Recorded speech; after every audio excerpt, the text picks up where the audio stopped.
All right, good evening and welcome back to the shop. We got a different setup tonight because I'm going to show you how to turn a rolling pin on the lathe.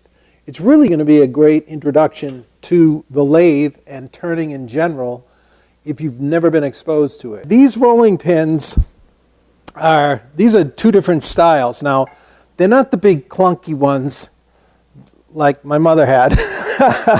Like this big 3-inch cylinder with the handles on ball bearings.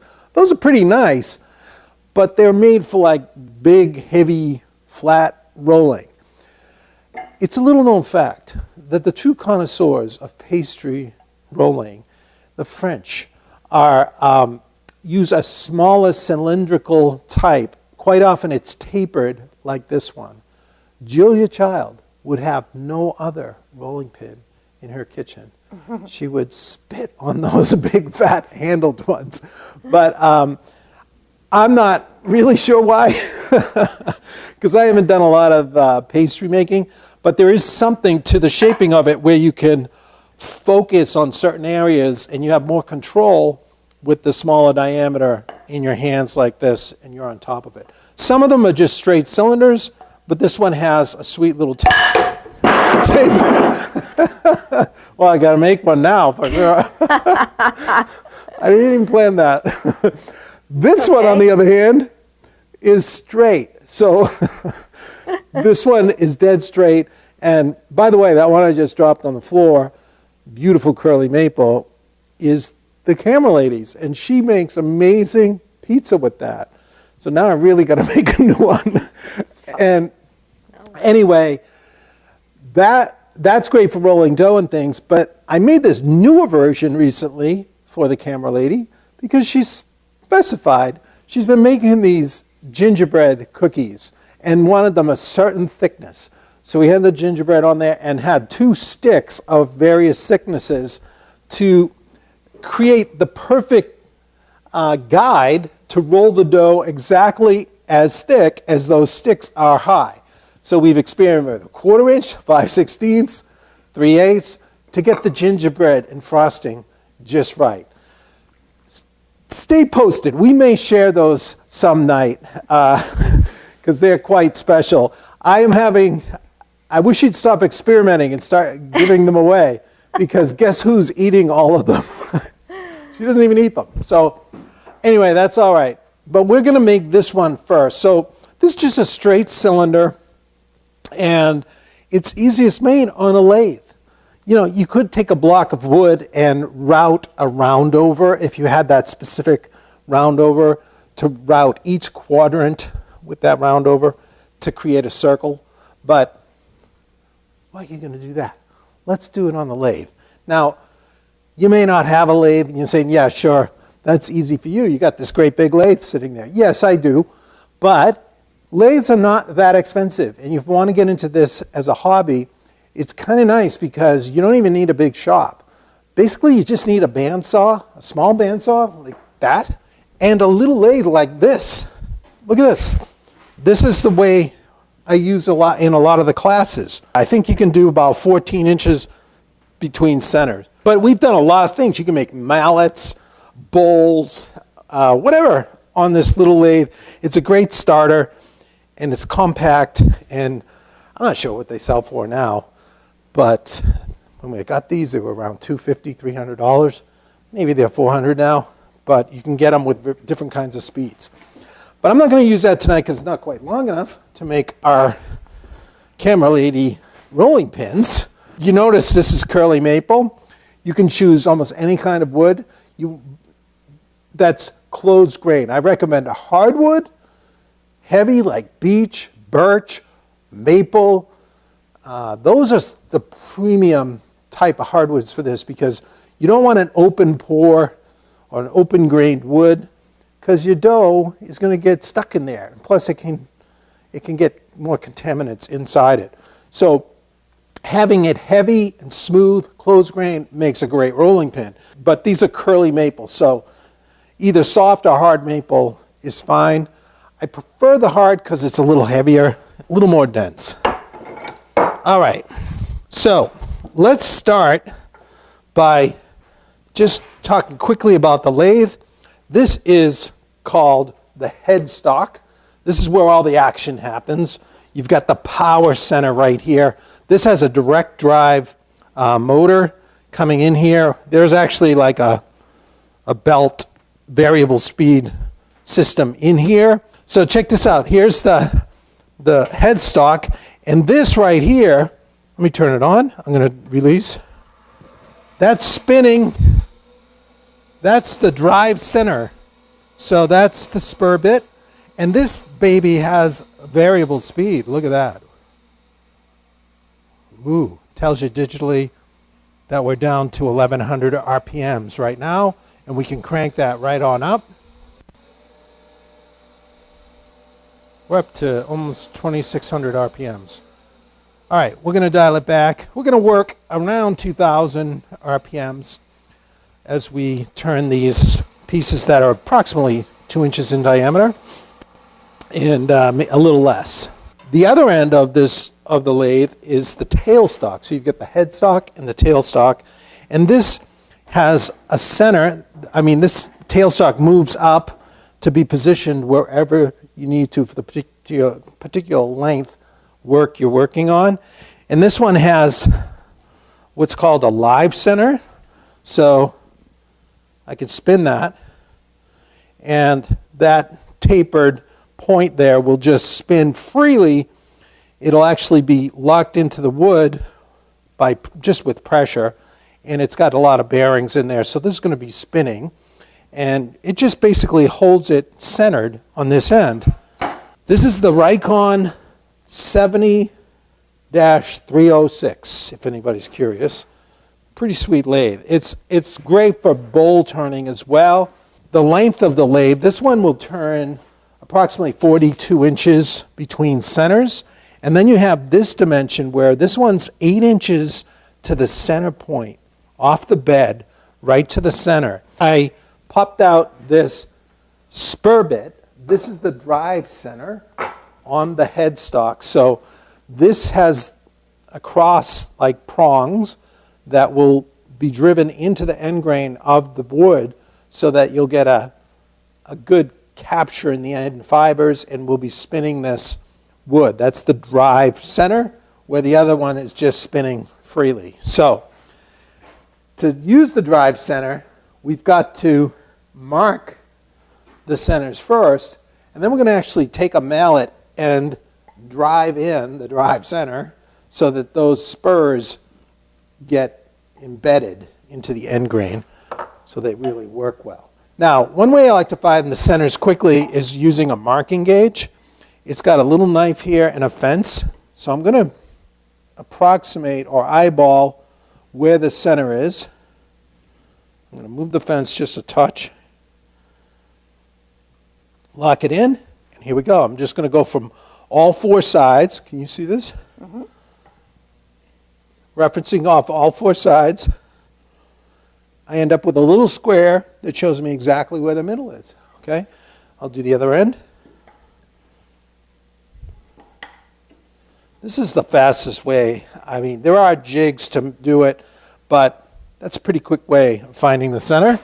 And I'm going to take my awl and just make a starting hole here.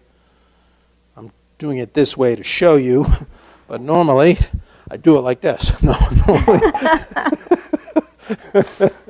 So savvy. Normally I would be working on my bench, which is a bit lower. And here we go. Okay, so I've got those in there. Now I could go ahead and turn this all, but one method, if you were making a lot of things, it's kind of nice to knock the corners off faster than turning every piece and knocking all those shavings off. And you can rip those corners off by making the octagonal cuts. Let me show you that at the table saw. It's really quick, and we'll come right back. So now we're going to knock the corners off. We want to create an octagon here. And the way I do that, if you look down here, I've already laid the table saw blade over to 45 degrees. Just adjusted it all the way over, and I've cranked it up, as you can see. Now I'm going to take the piece, which has been squared up, and it's about 2 inches in diameter, square. I'm going to bring it up, and I'm going to lay it right against the blade. So it's resting on the table and right against the teeth. And then I'm going to bring my fence up until I just touch that other corner. So if you have a few things to turn, this does speed along your, you don't have to knock all the corners off with a lathe chisel. So we're going to just bring this down. And now, that's it. We're set to make a near perfect octagon.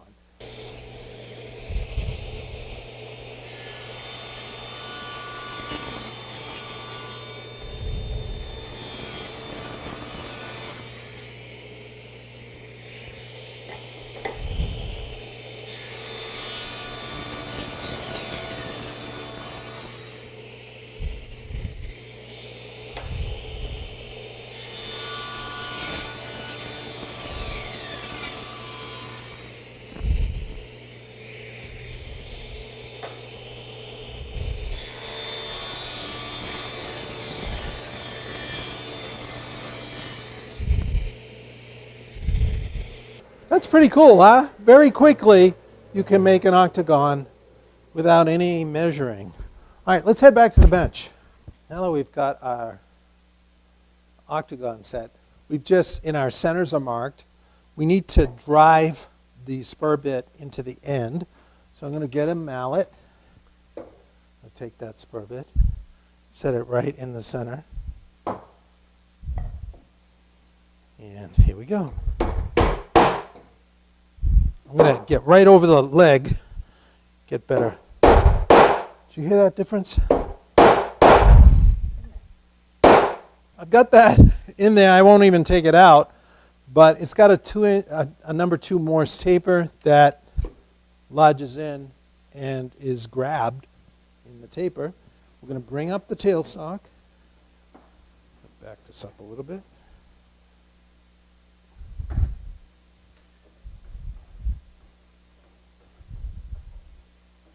Okay, right about there.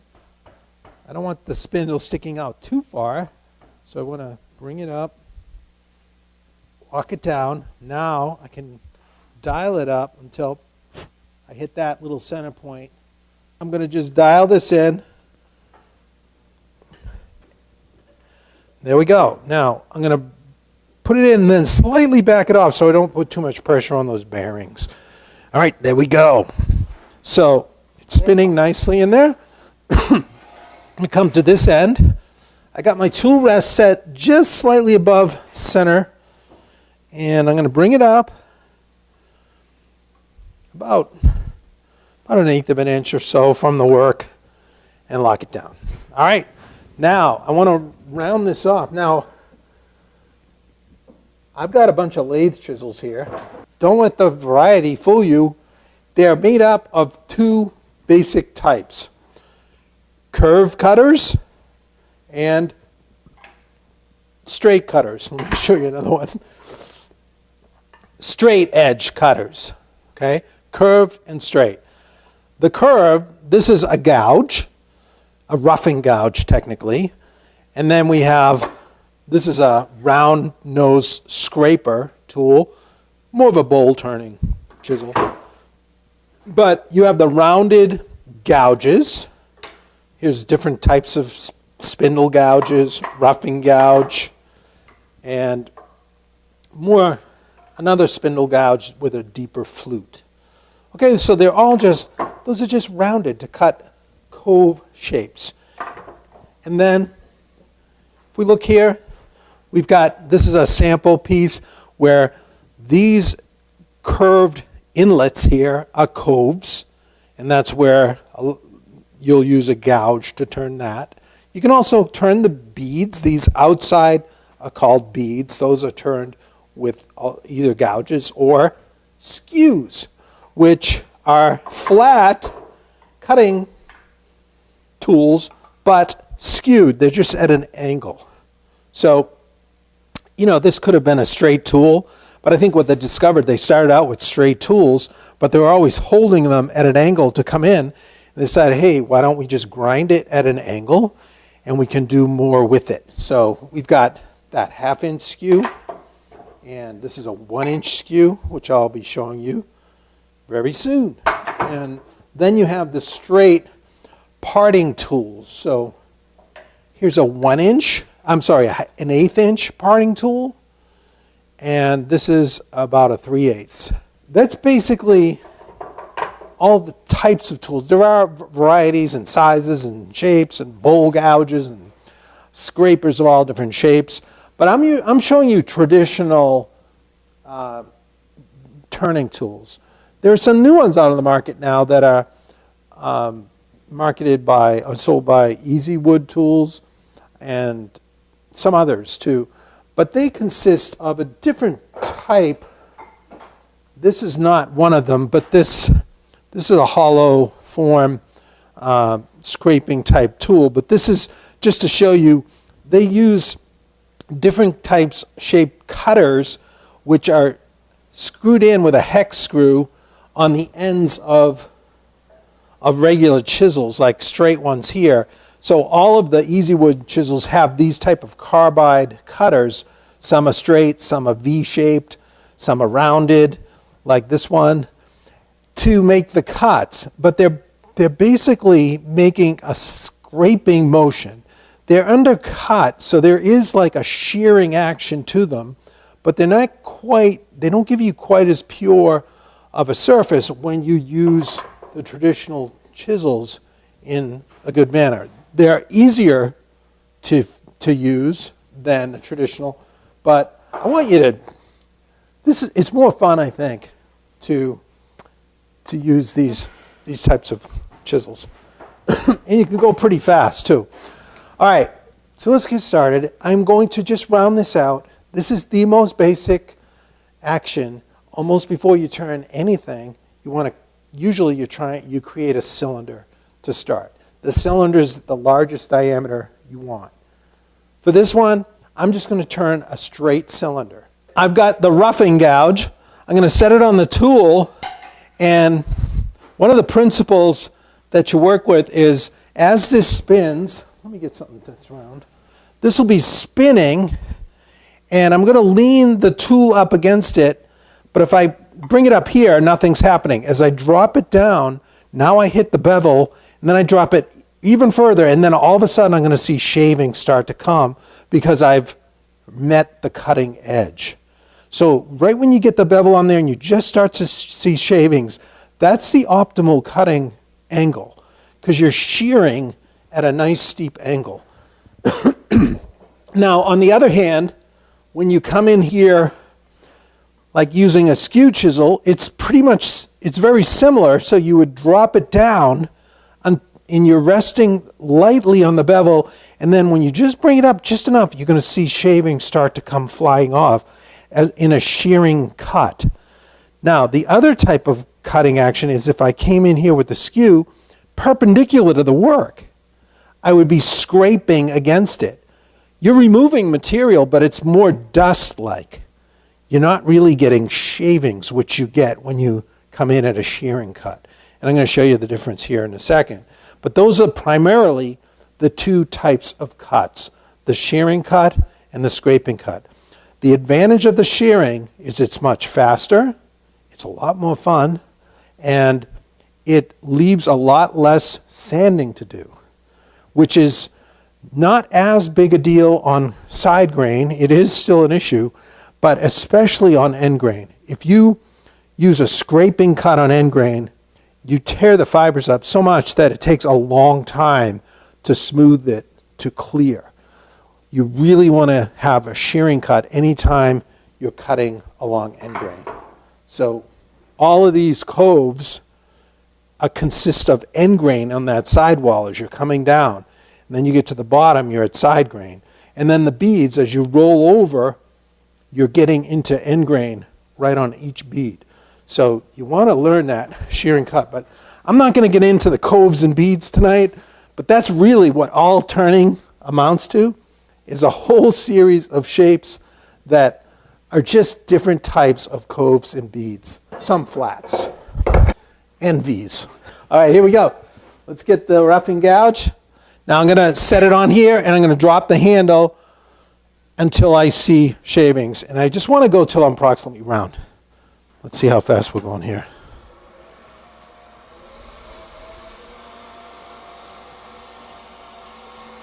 All right. Set it right on there. Bring it up. There it is.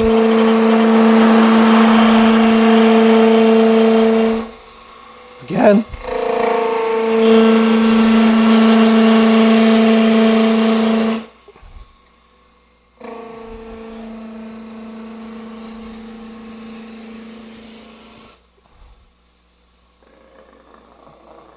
Can hear a little rattle. I'm still not quite round. I'm going to turn for a second. No, not yet.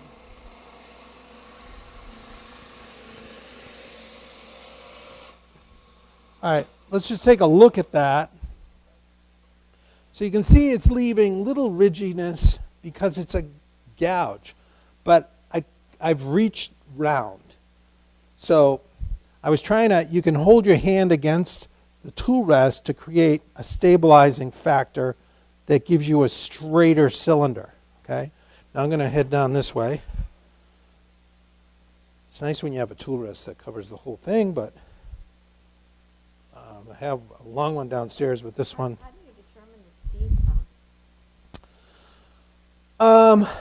There's formulas and whatnot, but basically I wouldn't go, if you're starting out and you're around 2 inch to 1.5 inch, you want to be 2,000 or a little less, all right? But if you start slower, it's not necessarily easier, but you want to get used to what's happening with the cut before you jack it up and start going faster. But I wouldn't go much more than 2,000 just as you're getting started. Everything happens faster the faster you go. But some of the cuts get easier once you get used to it. So it's like riding, it's like doing anything. Start slower, get a feel for what's happening, and then you can speed it up. All right, I'm going to turn this up and come back the other way. I can come this direction as well, which I'll do right here. Lower it down. Am I hitting the camera? No.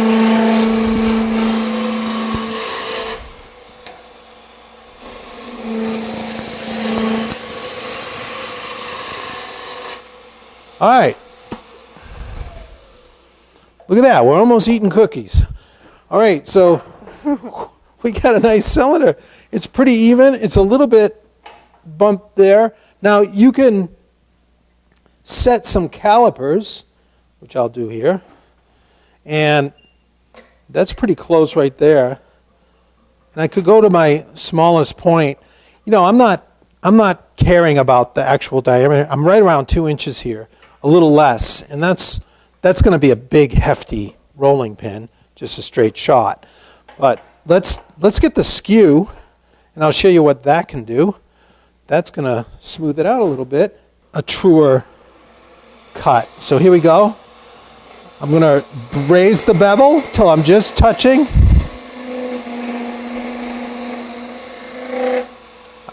I'm going to do that again, so I'm trying to true it up.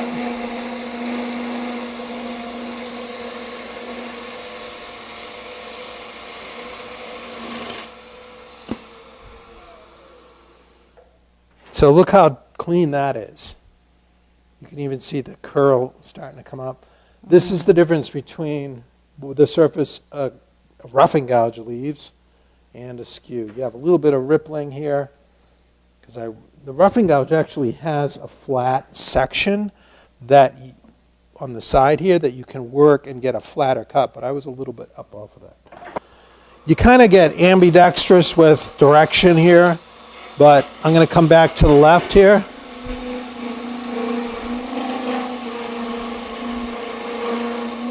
Very light to avoid too much chattering, you know.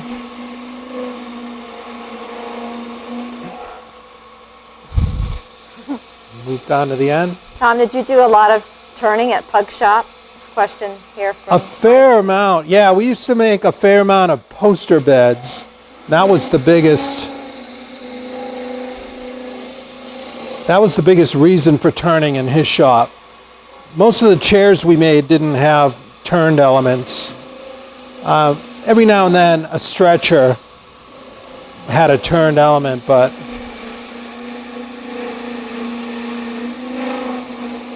it was all kinds of poster beds, which I really enjoyed. But you learned most of your turning early as a high schooler, right? Yeah, I started on the lathe when I was like 14, but I got away from it for a while. I went to that crazy higher education path. What was I thinking? All right, so there we go. So look at that. We got a pretty even cylinder. Now, what you can do is, if you want to turn it, you can set calipers, because this isn't perfectly set, but I'm going to show you a little different thing here, because I can feel it's a little bit different diameter very subtly. So if you want to true it up, I could start and use a parting tool to set depths, set all the same depths, like all these different cuts, and then do what I just did and connect all the dots, basically, the depth dots. And when you connect them all, then you're still going to have a slightly irregular surface, which you'll want to true up. You'll be about to this position. So I'm going to just find the smallest point here. Okay, it's down at this end. Okay, there it is. I got small right at the end there. And the other end is good. So I'm a little bit heavier in the middle. So I'm just going to skim along the middle a little bit, testing it with the calipers to try to true it up just a little more.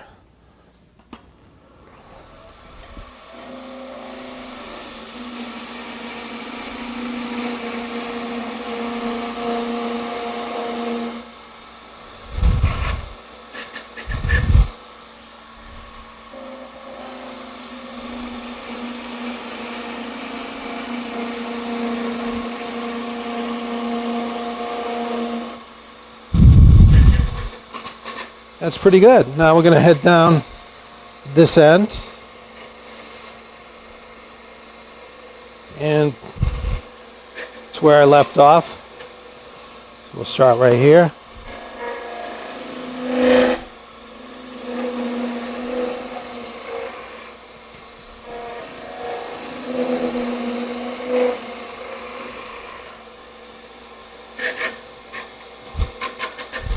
Little fat right here. Okay, now that was all with the shearing cut. Now it's not a crime to come in, and I'm going to use a scraping cut now. If you come over here again, so you can see. I'm going to come in, I'm going to back my tool rest off a little bit so I'm not resting on the bevel on this side.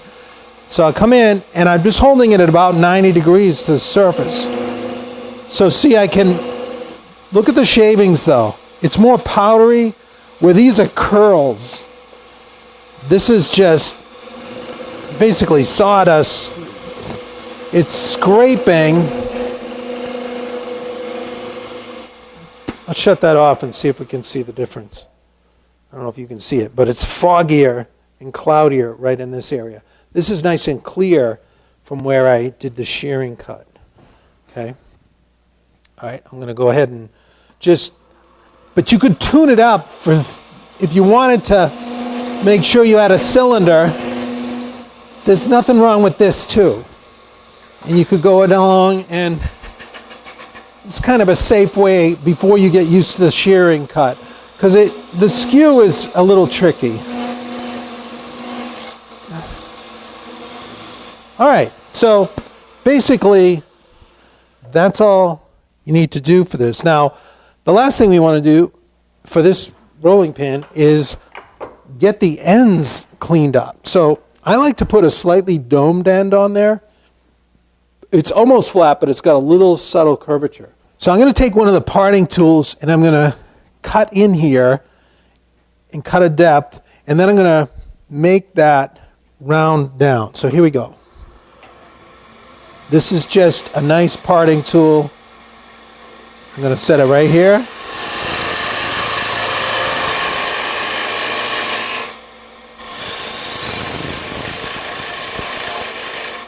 Look at those sweet shavings. I'm going to come out a little bit more.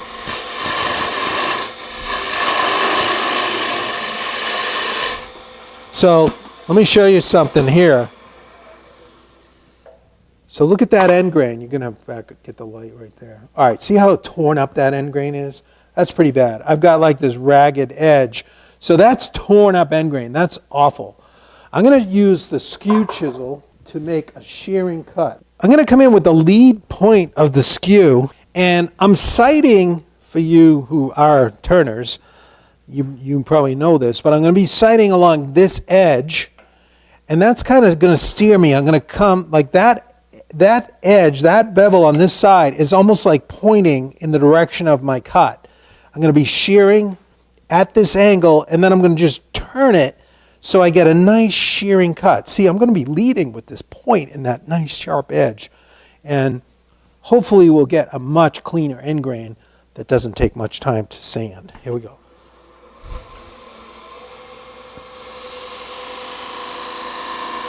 Start a little thinner.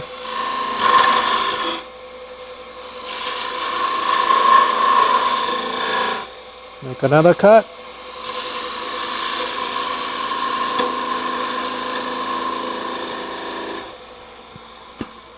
All right, let's take a look at that. Look at that difference. You see how silky that is? You're losing the light here. Sorry. I mean, I was just trying to show you the light. Can you zoom in? Yeah, check that out. That is so smooth and silky. Hardly any sanding needs to be done on that. I would just turn a little smaller there right before I'm ready to cut it apart. And let's go down to the other end. We'll do the same thing. This will be easier to see without the headset. Anyway, yeah. Turn up the light a little bit. I turned it down because it's too shiny. All right, we're going to just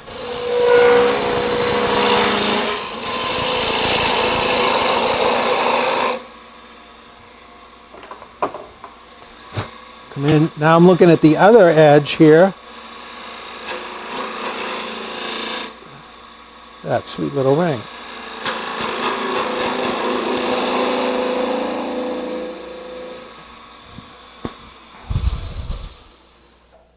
Check that out. That's smooth, and that would not take much to sand. All right, so let me just show you the sanding process quickly on this. I'll finish that up later. I'm going to start with 150 grit and go along, but you'd go a higher speed and higher than what speed? Do they know that? What speed? Yeah, you can go higher than 2,000. Let me turn it up a little bit. I'm at like 2,300 right now. It works faster.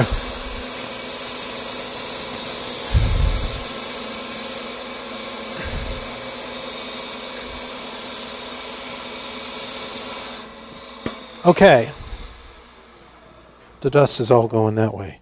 So that was just a couple passes with 150. Now, when you're sanding, if you did all scraping cut, it would take you probably a little longer than that. But if I can look closely, I can see slight scratches from the 150 grit. Before moving to the next finer grit, if I just move to 220 right now, it'll take me a while to get those sanding scratches out because technically they're cross-grained scratches. So every time before I move up a grit on a cylinder like this, I'll sand with the grain, with it turned off. Okay, so this is as if you're sanding something straight. So if you're going to make your rolling pin, you want them to look real clean with no scratches. You want to give it the straight sanding between grits to remove those scratches. All right, I do it a little more, but then go to 220.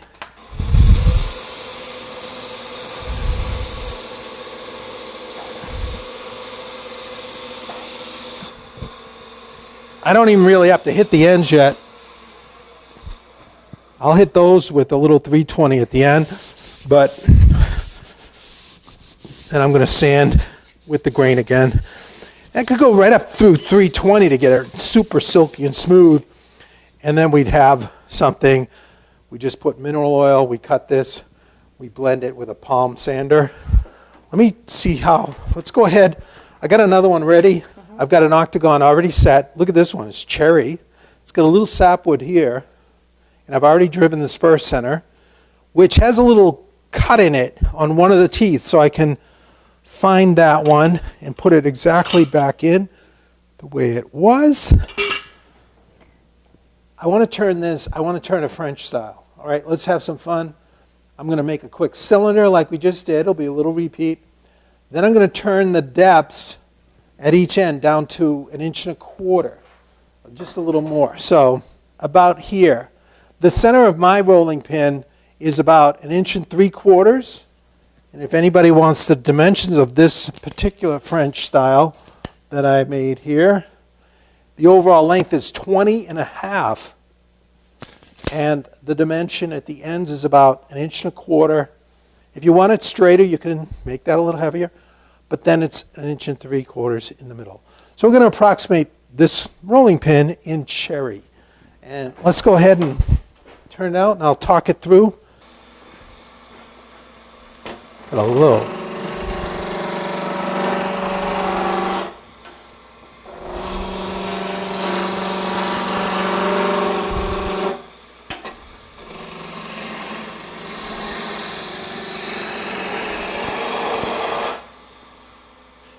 I had a little wobble to start with, so I wanted to turn it down in speed a touch till I get it round.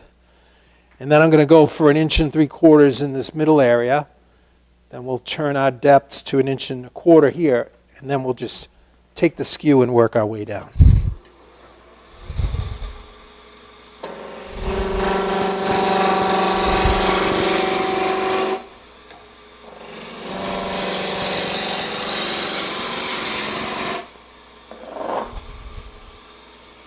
Good.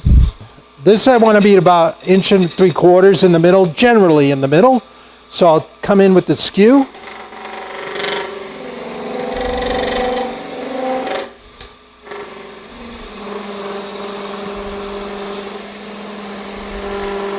See, these are shavings. They're not dust. So I could check it while it's running, but I got a little more to do there. There you can see how smooth that is. I'm going to speed it up a little bit here. I was only at about 1,200 RPMs there, and it felt too slow. Now I'm at 1850.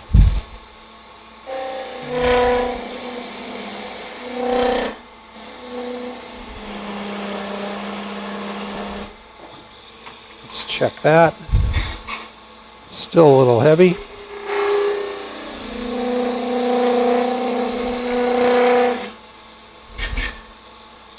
Little heavy.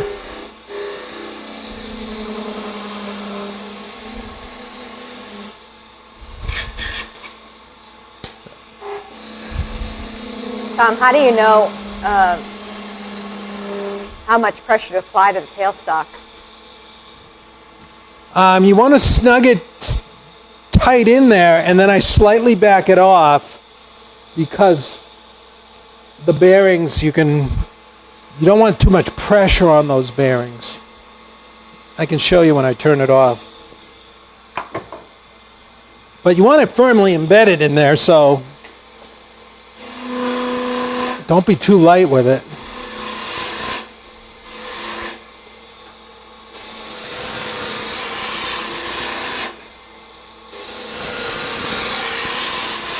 Okay, now I'm going to come about 1/2 inch in from each end.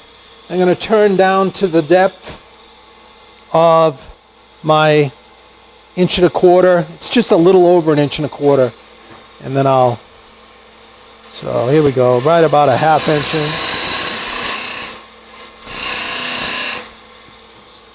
I'm going to get the smaller one, get away from the spur bit.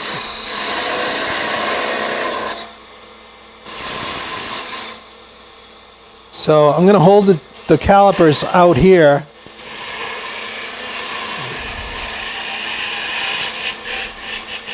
There we go. I'll move down to this end and do the same thing. First, I'm going to just turn this down a little bit.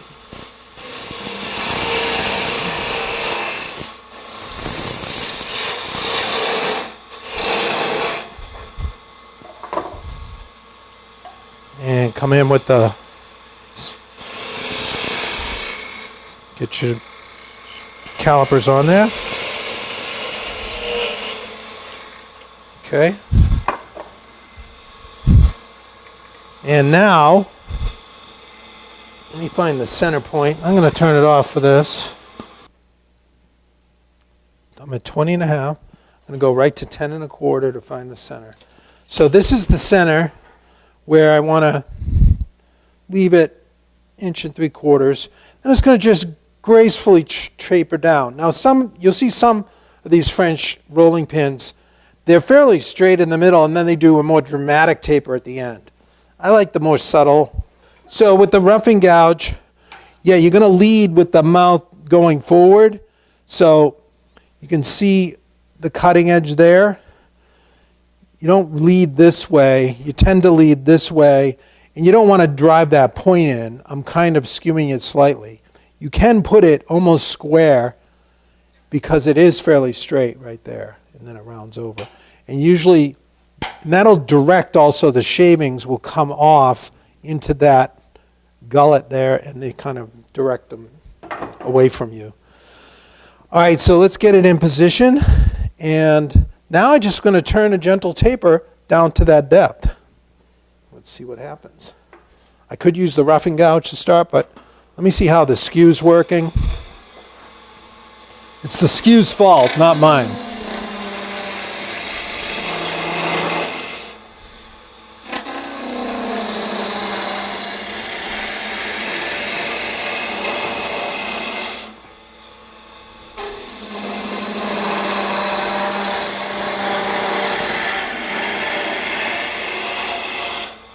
There's a little too much pressure there.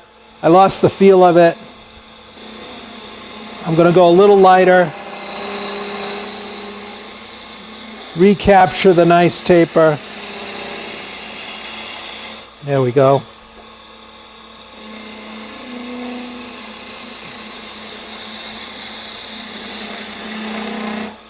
We're going to make Steve the wood turner proud. All right. A little more here. Yeah, they're naming a lot. What's that? They're naming a lot of turners. Oh, good. Alan Lacer. Yeah. Ashley Wood. Yeah, he does a thing on the skew. People have different ideas about it. Like some say the skew should be curved a little bit. Harwood, sorry. Ashley Harwood. Oh yeah, like some people say the skew should be curved a little bit. And our neighbor, Claude Dupuis.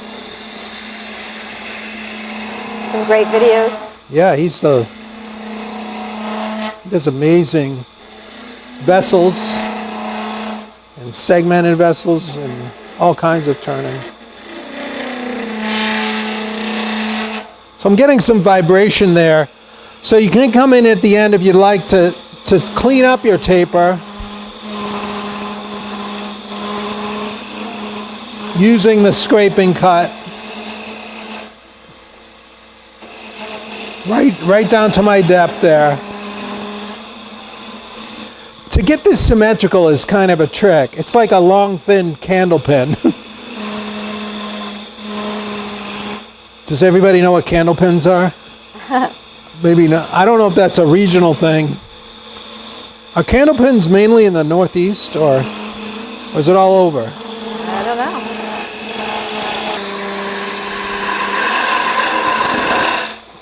Okay, so I'm just going to come down on this taper.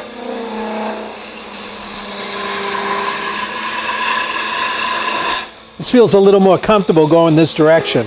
That's what you'll find is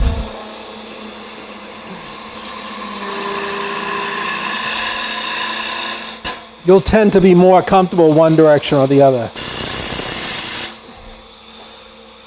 This is looking pretty close. I'm going to go a little bit more here.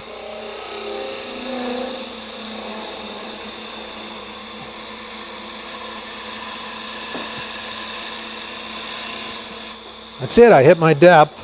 Now I'm going to come back to the middle, and I'm looking for symmetry here. I'm a little fatter. No, right here. I want to bring this down.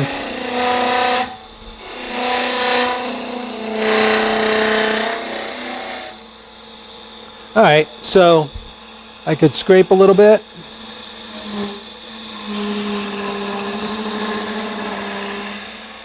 Just blend that nicely. Come on back this side. This side looks pretty sweet. Not much.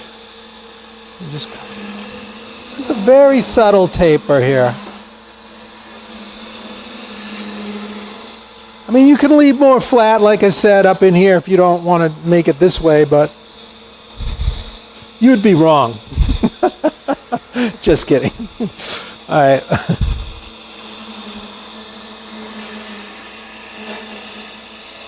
There we go. Now, while I'm here, I'm going to cut that end. Let's go ahead and... I don't want to get too tiny on the end here, but I'm going to use that leading the point method.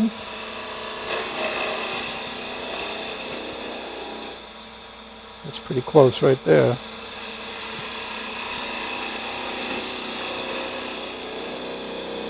That's leaving me a beautiful smooth surface. Come on down the other end.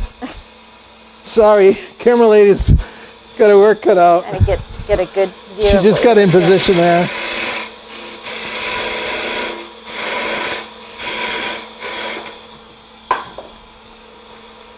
Come in here with the point.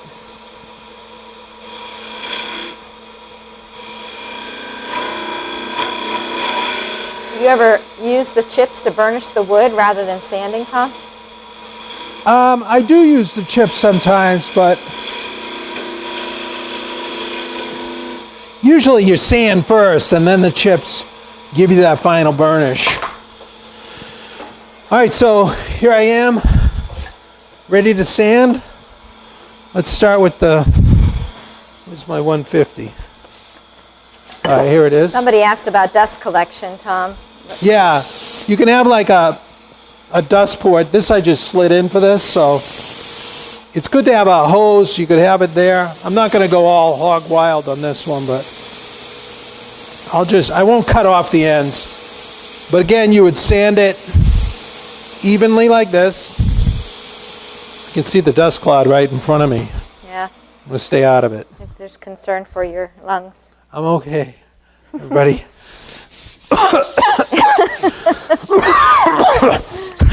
I'm sorry. I had to do that. Your sleeves, I should mention there are some. My what? Your sleeves too, that they might get caught. Oh yeah. Okay. I should roll up my sleeves too. Yeah. So again sanding this way. I'm not going to cut it off because this is a pretty nice pan and I don't want to lose it. But I would do the same with the 220 and then 150, and then a lot of times rather than parting it right off, I'll turn it smaller, bandsaw it, and then just sand the end grain with the little palm sander and end up with an end like that. Let's take this out. This is the rolling pin, a classic. Julia Child would be quite proud to own this bad boy. But you could go narrower or whatever. But you can cover a lot of ground with these. They're pretty sweet.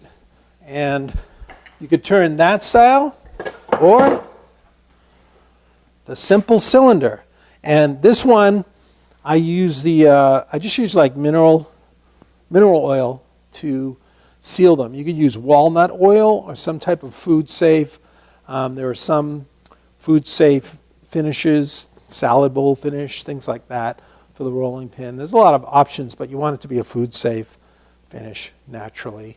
And then as time goes on, it'll mellow out. I think I might have stained this with a little tea. I can't remember. You could, I just took some tea bags and and toned it in. I'm not sure if I did that with this one, but it has quite a golden color. Maybe it's just aged, right? Thank you so much for hanging out one more time with me tonight. And of course, if you enjoy this content, you can subscribe to this channel. It's free, no obligation, and you can ring the bell and you'll get to see all our posts. We'll see you next time, right back here on Shop Night Live. Good night, everybody. See you later, friends. Next week. Looking forward to it already.